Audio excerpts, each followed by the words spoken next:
एक गरीब किसान की दुख भरी कहानी। जय श्री कृष्णा मित्रों, आपका स्वागत है हमारे धार्मिक सच्ची कहानियाँ यूट्यूब चैनल में। मित्रों, आज की कहानी इस वीडियो में बहुत ही ज्ञान देकर जाएगी। मित्रों, ये कहानी एक गरीब किसान की दुख भरे जीवन से है। मित्रों, आपको ये कहानी बहुत बड़ी सीख और जानकारी देकर जाएगी। आइए मित्रों, जानते हैं एक गरीब किसान की दुख भरी कहानी के बारे में। बस आपसे निवेदन है कि आप इसी तरह से हमारी वीडियो की समाप्ति होने तक बने रहें।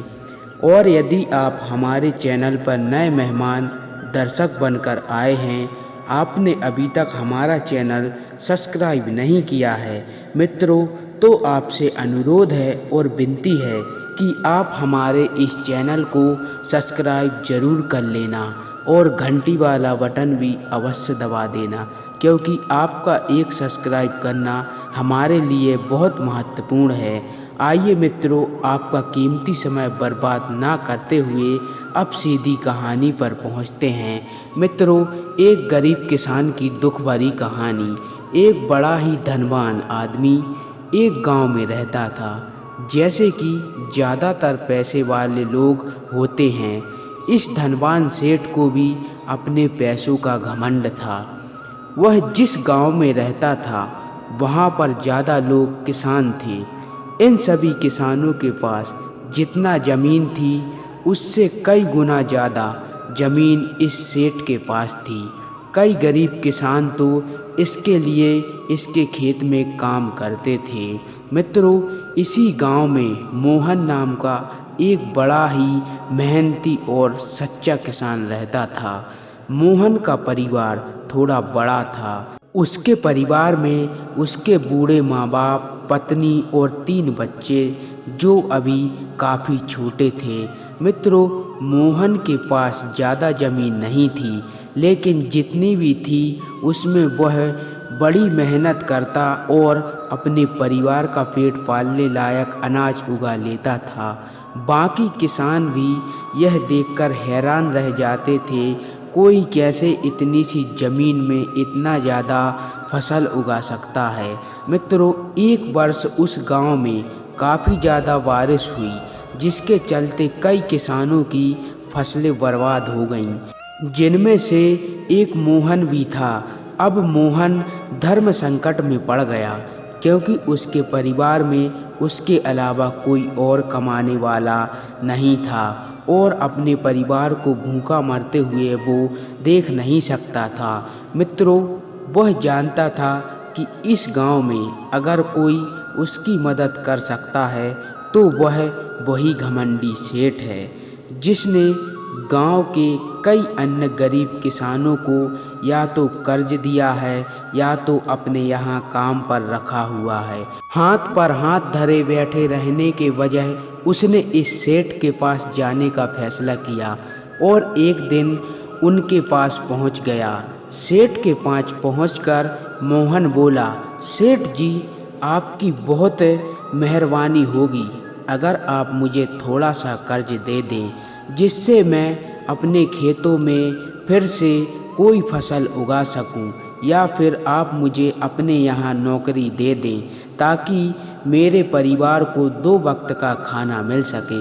मित्रों, घमंडी सेठ को उसकी इन बातों से कोई मतलब नहीं था, लेकिन गांव के सारे लोगों की तरह वह भी यह जानता था कि मोहन कितना मेहनती है और वह जिस भी खेत में काम करेगा वहाँ वह दोगुनी फसल उगा सकता है। सेठ ने सोचा, अगर मैं इसे पैसे उधार दे देता हूँ तो शायद यह इस स्थिति में नहीं है कि मुझे वापस लौटा सके, लेकिन अगर मैं इसे अपने खेत में काम करवाता हूँ तो मुझे ज़रूर 2 गुना फ़ायदा होगा।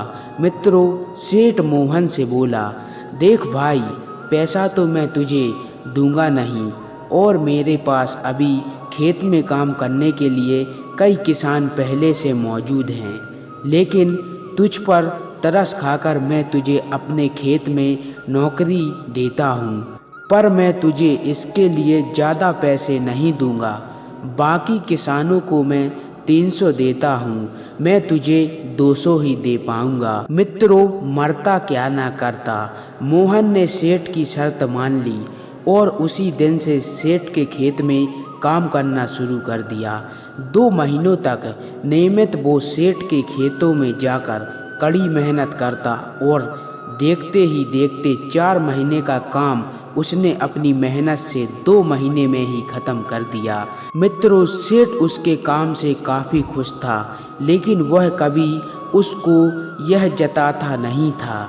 जब सेठ ने देखा कि उसका खेतों का काम अब खत्म हो चुका है, अगर वह मोहन को काम से निकाल देता है तो उसके 2 महीनों के पैसे बच जाएंगे, तब सेठ ने मोहन को काम से निकालने का फैसला किया। एक बार सेठ को ये विचार भी आया कि इतना ईमानदार आदमी शायद उसे दोबारा ना मिले, लेकिन फिर उसने सोचा कि जब अगले साल काम आएगा तब उसे फिर से नौकरी पर रख लेंगे। आखिर इस गांव में उसके अलावा है ही कौन जिसके आगे ये लोग अपने हाथ फैलाएं। मित्रों, एक दिन सेठ ने मोहन को अपने पास बुलाकर उसको उस दिन का पैसा दिया और साथ में यह भी कहा कि कल से तुमको काम पर आने की ज़रूरत नहीं है। अब मेरे पास तुम्हारे लिए कोई काम नहीं बचा है। जब मेरे पास काम आएगा तो मैं तुम्हें बुला लूँगा। मित्रों, यह सुनकर मोहन का दिल बैठ गया। पिछले 2 महीने से काम कर कर ही उसके बच्चे और परिवार के पेट में अन्न का दाना तो जा रहा था, अब वह क्या करेगा? यही सोचकर उसकी आंखों में आंसू निकल आए। मोहन ने सेठ के पैर पकड़ लिए और गिड़गिड़ाने लगा, सेठ जी, मुझे इस काम की बहुत ज़रूरत है, मुझे मत निकालिए। मित्रों, अपने मतलब से मतलब रखने वाला सेठ टस से मस ना हुआ। उसने खारी खोटी सुनाकर मोहन को वहाँ से चलता कर दिया और मन ही मन 2 महीने का तनख्वाह बचाने से खुश होने लगा। मित्रों, अगले दिन जब सेठ सवेरे उठा और अपने आंगन में आया तो उसने देखा कि मोहन उसके आंगन में बैठा है। सेठ ने उसको पास बुलाकर पूछा कि क्या हुआ, तुम क्यों यहाँ पर बैठे हो? मोहन बोला, सेठ जी, मुझे वापस काम पर रख लीजिए। आप जानते ही हैं मेरा आर्थिक परिस्थिति कैसी है, थोड़ी दया कीजिए। मित्रों, लेकिन सेठ ने उसकी एक न सुनी और फिर एक बार उसे बुरा भला कहकर वहाँ से जाने के लिए कहा। बेचारा मोहन अपना सिर नीचे झुका के वहाँ से चला गया। अगले दिन फिर यही घटना दोहराई गई। मोहन फिर सेठ के आंगन में बैठा था। सेठ ने फिर उसको वहाँ से जाने के लिए कहा। यही घटना अगले कई दिनों तक चलती रही। अब तो मोहन सेठ के हकालने पर भी वहाँ से नहीं जाता था और वहीं पर बैठा रहता था। मित्रों, एक बार सेठ ने उससे पूछ लिया, तुम कैसे आदमी हो? मैं तुम्हारा इतना अपमान करता हूँ लेकिन तुम्हें कोई फर्क नहीं पड़ता है। तब मोहन ने सेठ से कहा, बुरा तो बहुत लगता है सेठ जी, लेकिन जब घर जाता हूँ और भूख से बिलखते अपने माँ बाप और बच्चों को देखता हूँ तब यह अपमान मुझे कुछ भी नहीं लगता। मित्रों, इतना सब कुछ होने के बाद भी सेठ का दिल जैसे पत्थर का बना हुआ था। उसने मोहन को अभी तक काम पर नहीं रखा और ना ही उसका ऐसा करने का कोई इरादा था। एक दिन सेठ ने सोचा कि कुछ दिनों के लिए किसी और गांव चला जाता हूं ताकि मोहन से पीछा छूट सके। मित्रों, अगले दिन मोहन के आने से पहले सेठ अपने परिवार को लेकर अपने किसी संबंधी के यहाँ चला गया और वहाँ पर 10 दिनों तक रहने के बाद फिर अपने गांव अपने घर वापस लौटा। घर लौटते ही सेठ ने आसपास हर जगह नज़र दौड़ाई तो पाया कि वहाँ पर अब मोहन नहीं था। सेठ ने सोचा, मेरी तरकीब काम कर गई। लगता है मोहन से अब पीछा छूट गया। मित्रों, हालांकि अब सेठ के द्वार पर मोहन नहीं बैठा था, लेकिन मोहन का विचार अभी भी सेठ के मन में घर पर बैठा था। सेठ सोच रहा था, मोहन इतना जल्दी हार मानने वाला आदमी तो नहीं दिखता है। उसके साथ क्या हुआ होगा? क्या उसे कहीं कोई और काम मिल गया होगा या फिर और कुछ है? मित्रों, इन विचारों ने सेठ को बेचैन कर दिया और आखिरकार सेठ को मोहन की खबर लेने के लिए गांव में जाना पड़ा।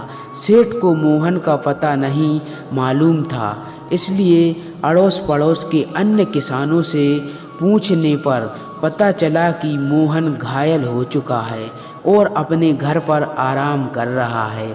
मित्रों, सेठ ने जब उसके घायल होने का कारण लोगों से पूछा तो सेठ को पता चला कि जब सेठ अपना घर छोड़कर किसी और गांव में गया था, तब बंद घर देखकर कुछ चोर उसके यहाँ चोरी करने आए थे, जिनको रोकने की कोशिश करते हुए हाथापाई में मोहन चोटिल हो गया था। यह सब जानने के बाद सेठ का पत्थर का दिल भी अब मोम की तरह पिघल गया। सेठ को अपने किए पर पछतावा होने लगा। सेठ ने अपने आप को याद दिलाया कि कैसे उसने एक शरीफ और सच्चे आदमी को ज़्यादा काम करवाकर भी उसको पूरे पैसे नहीं दिए और जिसको गले से लगाना चाहिए था उसे ठोकर मारकर भगाता रहा। मित्रों, सेठ मोहन का घर का पता पूछकर उसके घर पहुंचा तो देखा कि मोहन की घर की हालात बहुत खराब है। उसका परिवार भूख से बेहाल है और वह खुद अपने हाथ पैर पर चोट के साथ एक खाट पे पड़ा हुआ है। मित्रों, यह दृश्य देखकर सेठ की आंखों से आंसू बाहर निकल गए। सेठ ने मोहन के पास जाकर उससे सच्चे दिल से माफ़ी मांगी, उसको उसकी मेहनत के पैसे दिए, उसका इलाज करवाया और उसको हमेशा के लिए अपने यहाँ काम पर रख लिया। मित्रों, इस कहानी से हमें सीख मिलती है, अगर भगवान ने हमें दूसरों से बेहतर ज़िंदगी दी है तो हमें उसका फ़ायदा नहीं उठाना चाहिए और हो सके तो ज़रूरतमंदों की ज़िंदगी में भी सुधार करने की कोशिश करना चाहिए। कठिन से कठिन समय में ईमानदारी और सच्चाई का साथ कभी नहीं छोड़ना चाहिए। हाँ, यह मार्ग बड़ा कठिन है, लेकिन इसकी मंजिल तक आदमी ज़रूर पहुंचता है और उसका फल भी अच्छा मिलता है। जब तक हम अपने बारे में सोचना बंद नहीं करते, तब तक हम दूसरों के बारे में सोच नहीं सकते और उसका दर्द नहीं समझ सकते। किसी ने खूब कहा है, खुद के लिए जियो तो क्या जियो, दूसरों के लिए जीना ही ज़िंदगी है।